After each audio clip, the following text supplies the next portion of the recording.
الحمد للہ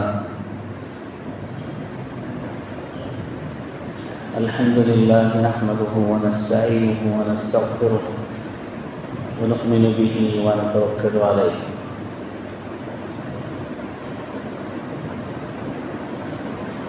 ونعوذ باللہ من شرور انفسنا ومن سیئات اعمالنا من يهده الله فلا مضل له ومن يضلله فلا هادي له ونشهد أن لا إله إلا الله وحده لا شريك له ونشهد أن سيدنا وسندنا وشفيعنا وحبيبنا ومولانا محمدا عبده ورسوله أما بعد فأعوذ بالله من الشيطان الرجيم بسم الله الرحمن الرحيم يا أيها الرسل كلوا من الطيبات واعملوا صالحا وقال الله عز وجل كلوا من طيبات ما رزقناكم واشكروا لله إن كنتم إياه تعبدون وقال عليه الصلاة والتسليم من أكل طيبا وعمل في سنة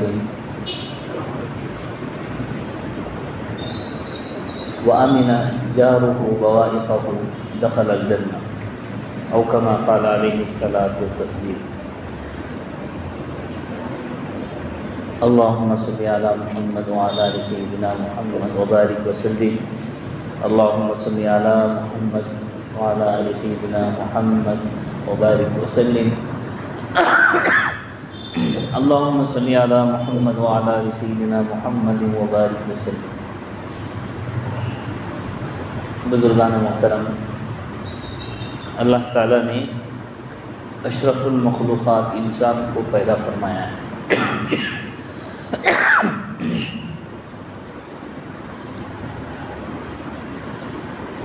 انسان دیکھنے میں تو مسلمان اور غیر مسلم یکساں ہیں،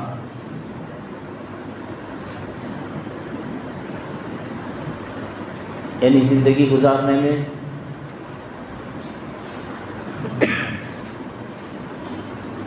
موت و حیات میں، صحت و بیماری میں،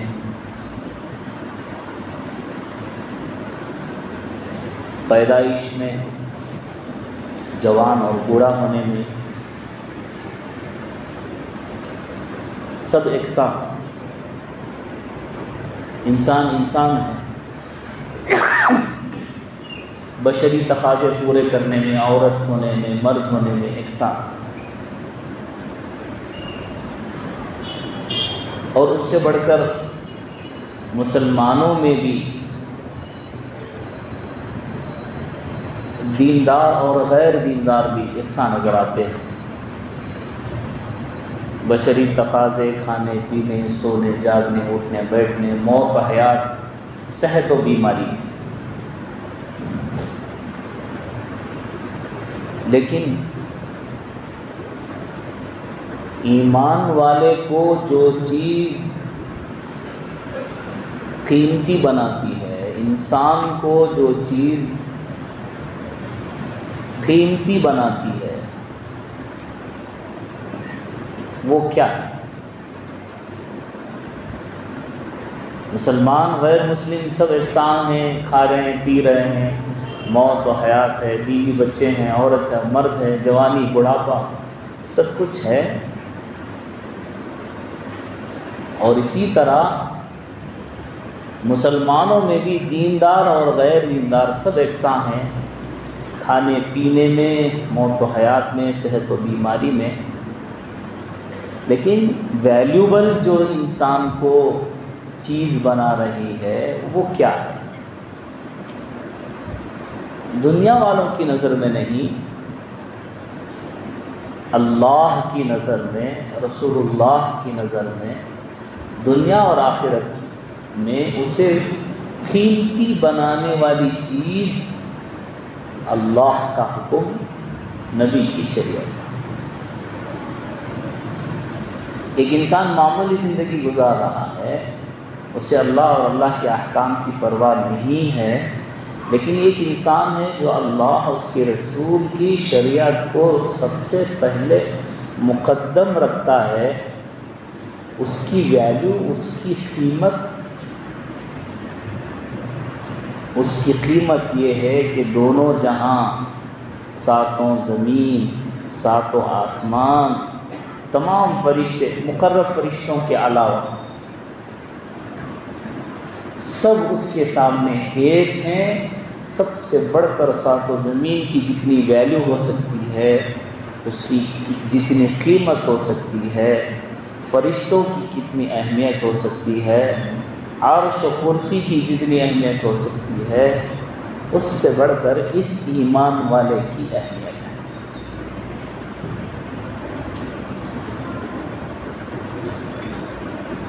دیکھنے میں تو انسان ہے، لیکن اس کو جو چیز قیمتی بنا رہی ہے وہ ہے اللہ کا حکم اور رسول اللہ صلی اللہ علیہ وسلم کی شریعت، اور وہ جو اس کے اندر آ گئی ہے اس کو قیمتی بنا چکی ہے۔ اب اللہ کہتے ہیں اگر دنیا باقی رہے گی، یہ اللہ اللہ کہتا رہے گا، تو ساری دنیا کا نظام میں چلاؤں۔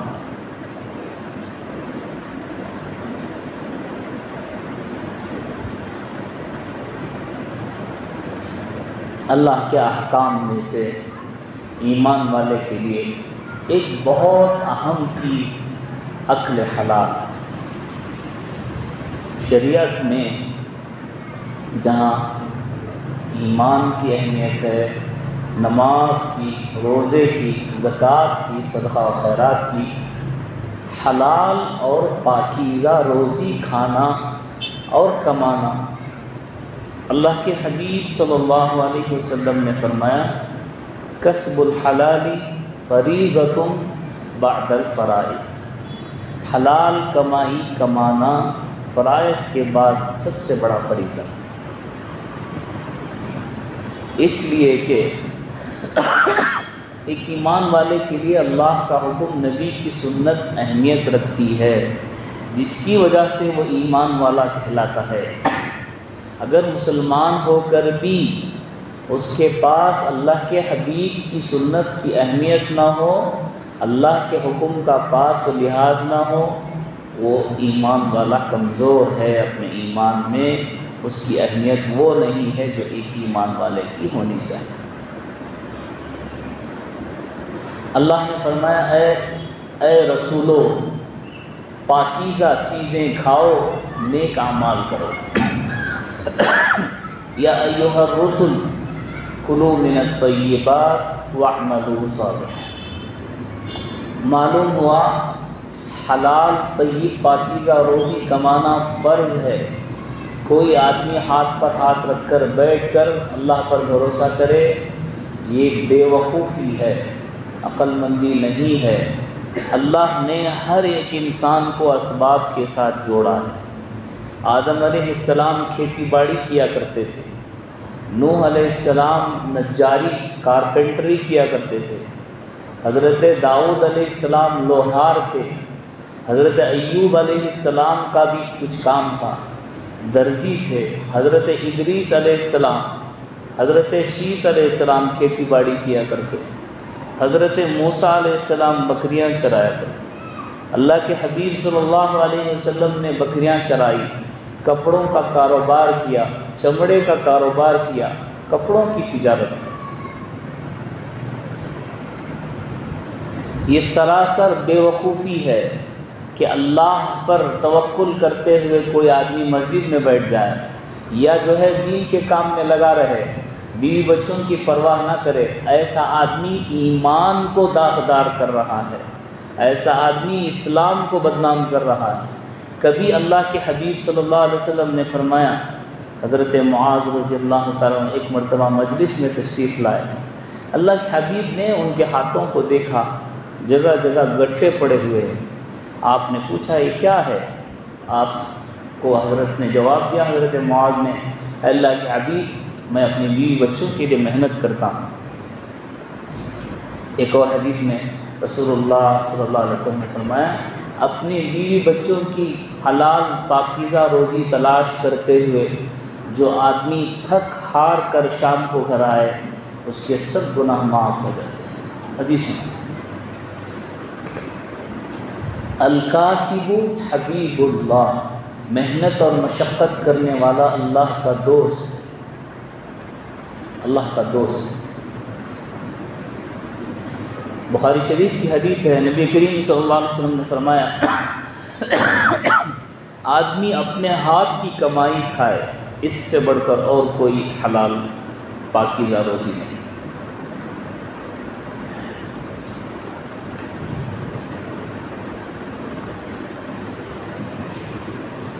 ایک حدیث میں آتا ہے الا وَإِنَّ نَفْسًا لَن تَمُوتَ حَتَّى تَسْتَكْمِلَ رِزْقَهَا، خبردار، ہوشیار، غور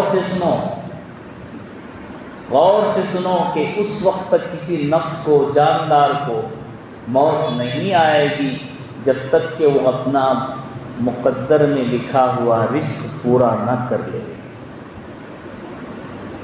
موت اس وقت تک نہیں آئے گی تو آدمی کو کمانے میں حرام پیشہ، جھوٹ، دھوکہ یا کسی کا حق مار لینا، یہ کرنے کی کیا ضرورت ہے؟ جو مقدر میں رزق لکھا ہوا ہے وہ ضرور آ کر رہے۔ رزق کو دور نہ سمجھے۔ آدمی معیشت میں اتنا پریشان ہوتا ہے جتنا اسے پریشان ہونے کی ضرورت نہیں ہے۔ اللہ نے پہلے زمین بنائی، اس میں اناج رکھے، اس میں دسترخوان بچھایا، اس میں اللہ نے پھل فروٹ رکھے، پھر انسان حضرت آدم کو پیدا فرمایا۔ اللہ نے انسان کے آنے سے پہلے ساری ضرورتیں اس کی مہیا کی، آگ، ہوا، پانی، سب سے پہلے دسترخوان بچھایا، پھر اسے دنیا میں بھیجا۔ ماں کے پیٹ میں بھی اس کی روزی کا انتظام کیا، اس کے آنے سے پہلے ماں باپ کو اس کا پالنہار بنایا، اس کی تربیت کے لیے کھڑا کیا۔ پھر انسان سوچتا ہے کہ میں کہاں سے کھاؤں گا، تو اس سے بڑھ کر اور کیا بات ہے؟ اللہ کہتا ہے حیرت ہے انسان اور جنات پر کہ کھاتے میرا ہیں اور میرے ہی خلاف تمام چیزوں کو دیکھتے ہیں اور گمان رکھتے ہیں کہ میرے علاوہ دوسری چیزیں ان کو دنیا میں پال سکتے ہیں۔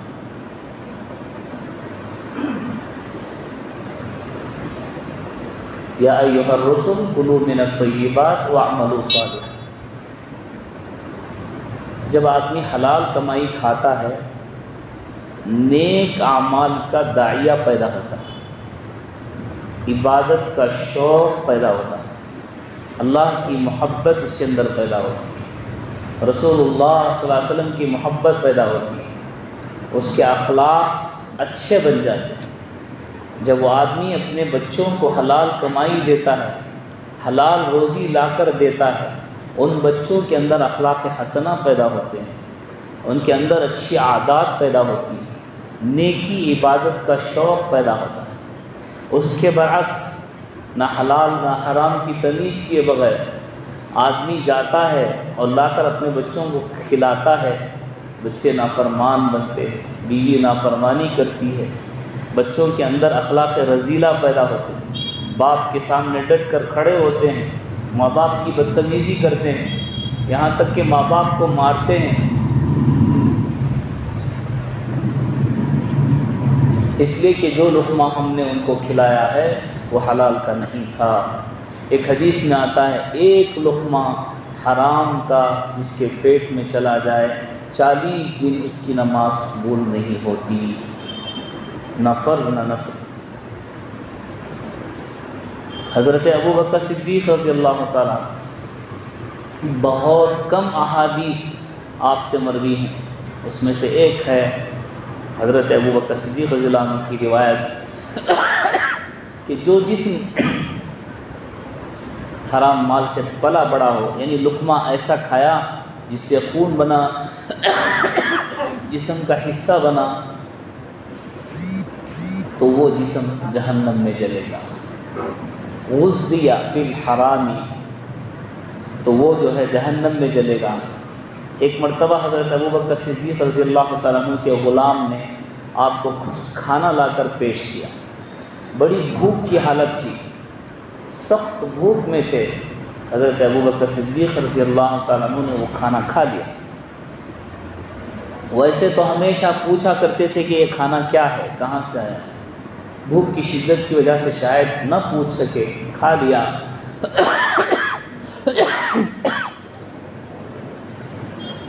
پھر خیال ہوا تو حضرت ابوبکر صدیق رضی اللہ عنہ سے غلام سے پوچھا کہ یہ کھانا کہاں سے لایا؟ اس نے کہا میں ایمان لانے سے پہلے زمانے جاہلیت میں ایک مجلس میں، ایک قبیلے میں گیا تھا، وہاں کے لوگوں کو میں نے کچھ آسمانی باتیں، نجومی ستاروں کی باتیں بتائیں، یعنی پامسٹ جو باتیں کہتا ہے۔ یہ بھی ایک ہمارے معاشرے میں بڑی برائی ہے، آدمی روزی کے خوف سے، بیماری کے خوف سے نجومیوں پامسٹوں کے پاس جاتا ہے۔ حدیث میں آتا ہے جو آدمی ان لوگوں کی باتیں مانے گا اس نے رسول اللہ صلی اللہ علیہ وسلم کی شریعت کا انکار کیا، اس نے اسلام کا انکار کیا، جس نے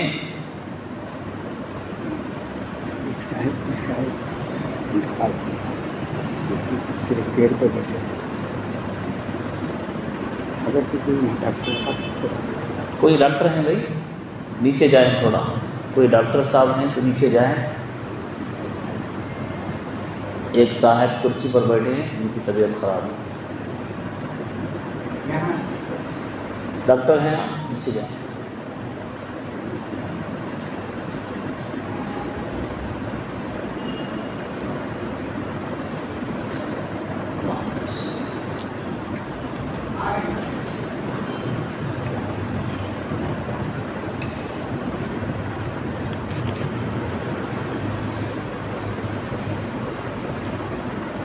نجومیوں اور پامشتوں کے پاس جا کر ان کی بات، ان کی کہانت کو ماننے والا رسول اللہ صلی اللہ علیہ وسلم کی شریعت کا منکر ہے، انکار کرنے والا۔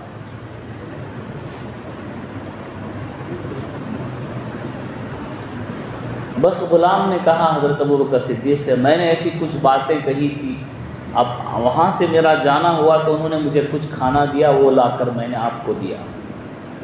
حضرت ابوبکر صدیق رضی اللہ عنہ سخت بھوک کی حالت میں جو لقمے کھائے تھے پانی منگوایا اور پیا اور حلق میں انگلیاں ڈال کر اس کو خے کرنے لگے، یہاں تک کہ تھوڑا بھی باقی رہا اس کو پیٹ سے نکال دیا۔ آج ہم ہر طرح کے کھانے کو بغیر کسی تحقیق کے بھی کھا لیتے، صرف اسٹیکر لگا ہونا چاہیے حلال۔ شیخ الحدیث حضرت مفتی سعید احمد صاحب پالنپوری دامت برکات نور اللہ مرقدہ، اللہ تعالیٰ ان کی مغفرت فرمائے، جنت الفردوس میں اعلیٰ مقام عطا فرمائے۔ حضرت نے کہا کہ ہم نے سعودی میں دیکھا کہ مچھلی پر بھی حلال کا اسٹیکر لگا ہوا۔ ان سے پوچھا کہ مچھلی پر حلال کے اسٹیکر کی کیا ضرورت ہے؟ انہوں نے کہا کہ کسٹم والے اس اسٹیکر کو دیکھ کر ہی اپنا مال آگے بڑھاتے، مطلب اس سے یہ نہیں ہے کہ وہ حلال ہے یا نہیں۔ اس لیے آدمی اتنا تو تحقیق کر لے کہ میں مسلمان ہوں، میرے لیے وہ چیز جائز ہے جو اللہ نے جائز قرار دی، میرے لیے وہ چیز جائز نہیں ہے جو اللہ نے میرے لیے حرام قرار دی۔ اس بات کا خیال رکھے، زیادہ بھی تحقیق کی ضرورت نہیں ہے، بعض آدمی زیادہ تحقیق میں لگ جاتے ہیں، اس کی بھی ضرورت نہیں ہے، بس اتنا اطمینان ہو جائے کہ مسلمان نے ذبح کیا ہے تو آپ کھا سکتے ہیں۔ حلال طیب پاکیزہ روزی جب پیٹ میں جاتی ہے اس کے اثرات مرتب ہوتے ہیں، ناجائز حرام کی روزی پیٹ میں جاتی ہے اس کے بھی اثرات مرتب ہوتے ہیں۔ بد اخلاقی سب سے بڑی بات یہ ہے کہ آدمی کا ایمان کا نور بجھ جاتا ہے، اس کے اندر اندھیرا پیدا ہوتا ہے۔ دیکھیے حق بات اچھی نہیں لگتی، مسجد کے اندر جانا اچھا نہیں لگتا، وحشت ہوتی ہے۔ بعض لوگ مسجد میں آتے ہوئے ڈرتے ہیں، بہت کم عید جمعہ میں کبھی شریک ہو جاتے ہیں، ان لوگوں کو مسجد آتے ہوئے خوف ہوتا ہے ڈر ہوتا ہے، وحشت ہوتی ہے۔ یہ کیا ہے؟ یہ اسی گناہوں کا نتیجہ ہے کہ دل میلا ہو چکا ہے۔ اب وہ جب دل میلا ہو چکا ہوتا ہے، اس کے اندر وہ عادت ہو چکی ہوتی ہے گناہوں کی، تو اب اسے نیک بات قبول کرتے ہوئے ہچکچاہٹ ہوتی ہے نیک کام سے۔ جیسے ایمان والے کو گناہ سے نفرت ہوتی ہے، گناہوں کی جگہ جانے سے وحشت ہوتی ہے۔ ایمان والے کا نور اسے اس بات کی اجازت نہیں دیتا کہ ایسی جگہ جائے جہاں اللہ کی نافرمانی ہو رہی ہے۔ اس کے دل میں ایک طرح سے بے چینی پیدا ہو جاتی ہے۔ اس نے ایک مرتبہ جھوٹ کہہ لیا، لیکن دل جو ہے ملامت کر رہا ہے، ارے میں نے تو جھوٹ کہہ دیا، کسی سے غلطی سے ہی صحیح دھوکہ ہو گیا، دل میں اس کے ملامت شروع ہو گئی ایمان والے کہ ارے میرے ہاتھ سے جو ہے اس آدمی کا نقصان ہو گیا، دھوکہ ہو گیا۔ اس کا ضمیر اس کو بار بار اسے اس بات پر آمادہ کر رہا ہے کہ تو نے غلط کیا۔ یہ ایمان والے کیا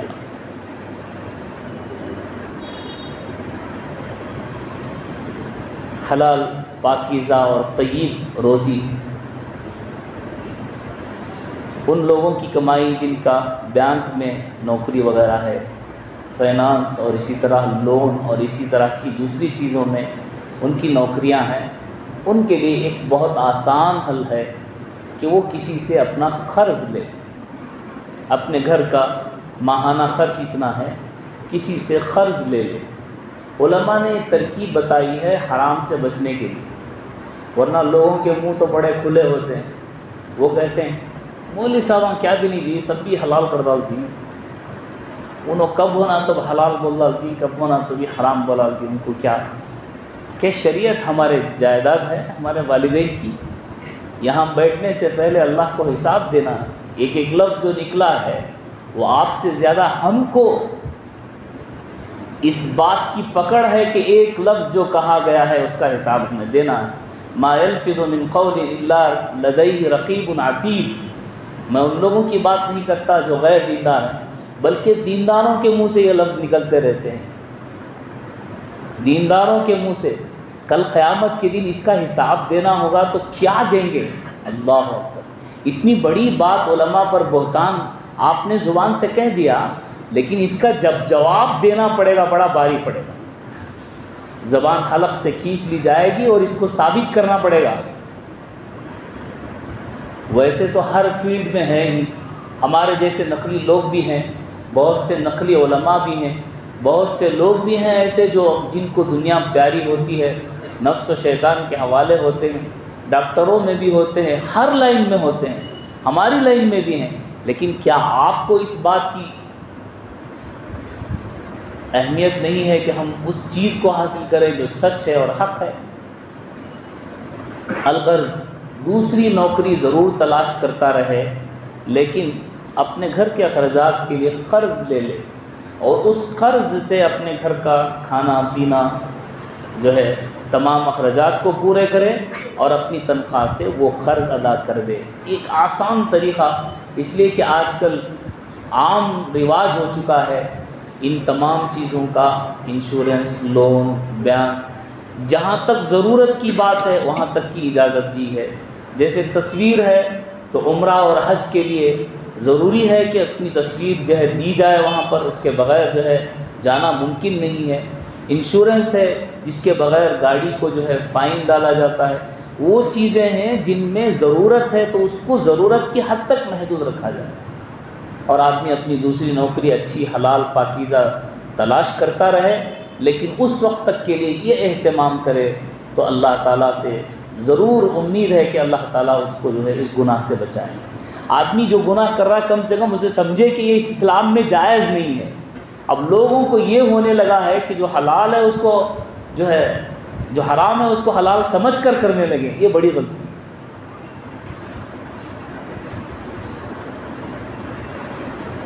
ایک بزرگ تھے حضرت مظفر حسین صاحب، بڑے ہی دلی کے، انہوں نے ایک مسجد میں قیام کیا، مہمان بنے۔ مسجد میں سب پہلے لوگ آیا کرتے تھے، رہتے تھے، تو لوگ ان کا خیال کرتے تھے کہ کوئی مہمان ہے تو اس کا خیال رکھیں، اس کے کھانے کا انتظام کریں۔ آج کل بخیلی اور کنجوسی انتہا کو پہنچی ہوئی ہے، مہمان آ رہا ہے تو مہمان بھی یہ نیت سے آتا ہے کہ مجھے تو آج پورا زبردست پکوان کھا کر جانا ہے، دال کھانا کھانے کے لیے وہ بھی تیار نہیں ہے۔ اس لیے مہمان بننا بھی مشکل ہو گیا ہے، میزبان کو کھلانا بھی مشکل ہو گیا ہے۔ وہ کھلانا کو ضروری سمجھتا ہے کہ دال کھانا نہیں، اچھے سے اچھا کھلائے، اور اس کے بدلے میں وہ جا کر کھانا چاہتا ہے۔ یہ بھی نیت ہوتی ہے، ہم جائیں گے تو وہ کیا کھلائیں گے، اس لیے ہم کو جو ہے اچھا کھلانا ہے، وہ انہوں نے کیا کھلایا تھا، ورنہ لوگ باتیں کریں گے۔ یہ سب باتیں ایسی ہیں جس سے مہمانی کرنا بھی مشکل ہو گیا ہے، مہمان بنانا بھی مشکل ہو گیا ہے۔ جو مہمان دال کھانا کھانے پر تیار نہ ہو اسے مہمان بننا ہی نہیں چاہیے۔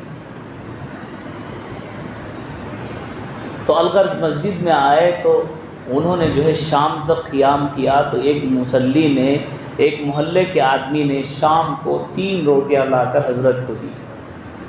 حضرت نے اسے کھایا اور سو گئے۔ دوسرا دن ہوا، دوسرا دن بھی ایسے ہی گزرا۔ دوسرے دن وہ آدمی آیا اور 2 روٹیاں لے کر آئی اور حضرت کی خدمت میں پیش کی، آپ مہمان ہیں، کہیں دور سے آئیں، آپ اسے کھا لیں۔